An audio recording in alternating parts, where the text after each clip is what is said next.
An important part of human nature is human needs.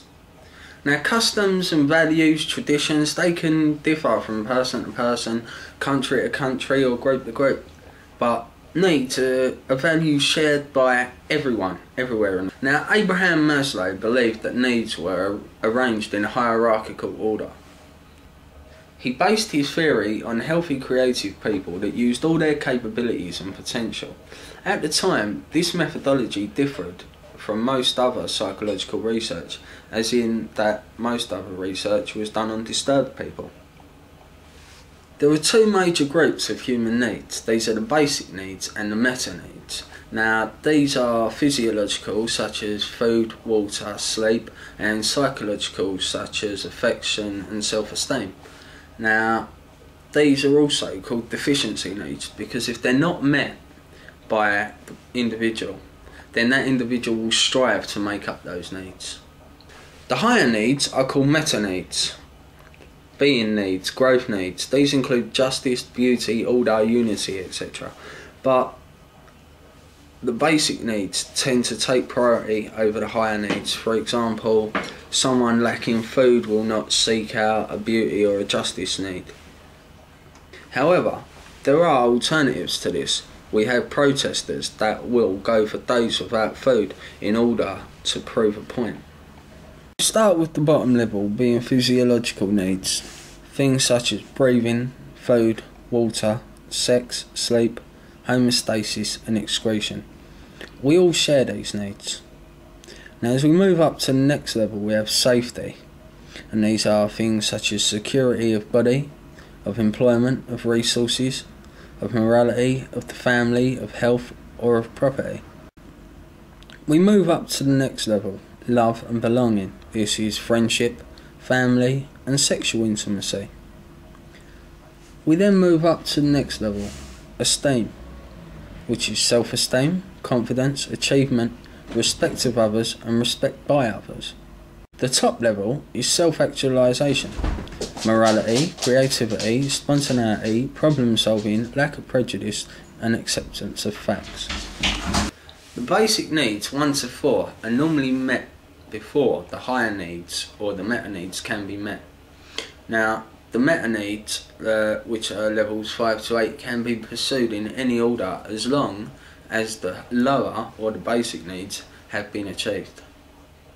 Knowing where a person is on this scale can aid in determining an effective motivator. Almost nobody stays in any one particular hierarchy for any extended period of time. We constantly strive to move up, while forces outside our nature push us down. You see, those on the top level, say a middle class person with levels 1 to 4 certificate who don't struggle, will have a far greater impact than someone on, say, who's struggling to meet the first few needs and they're living in, say, LDL or something, you know, not got so much money. Now, these on top get pushed down for a short time. Things like a family death or something, an idea, a business plan that didn't work out so well. Whereas those on the bottom will get pushed up for short periods of time, for example, winning a scratch card or just a small prize or something just going right for a change in their day. The level of needs is different depending on where you are in the level to begin with. Now, when you get to the top of the list, you get self-actualizing people. And these are some characteristics of self-actualizing people. Now, most of them have a better perception of reality and are comfortable with it. They accept themselves and their own nature and have a lack of artificiality. Now, self-actualizing people focus on problems outside themselves and are normally concerned with basic issues and external questions. They like privacy and tend to be detached, rely on their own developmental and continued growth. They appreciate the basic pleasures in life. For example, they tend not to take things for granted. They have a deep feeling of kinship with others, are deeply democratic, and are rarely aware of differences.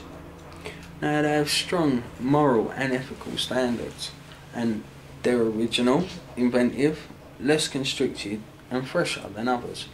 In Maslow's original model, The ultimate goal in life was self-actualization, but this is rarely attained, but something we more strive towards. Peak experiences are temporary self-actualizations. Maslow later theorised that this level does not stop. It goes on to self-transcendence, which takes us to a spiritual level, i.e. Mother Teresa, Gandhi, or even poets such as Robert Frost. Maslow's self-transcendence level recognises the need for human ethics, creativity, spirituality and compassion. Without this trans-egoic state, we are merely animals or machines. Trans-egoic means a higher psychic or spiritual state of consciousness. The trans comes from transcendence, whereas the ego is based in Freud's work. We go from pre-egoic to egoic to trans-egoic. The ego in all three terms is used in the Jungian sense of consciousness rather than the unconscious. Ego equates personality. Just as there are peak experiences for self-actualization, there are peak experiences for self-transcendence. These are our spiritual or creative moments.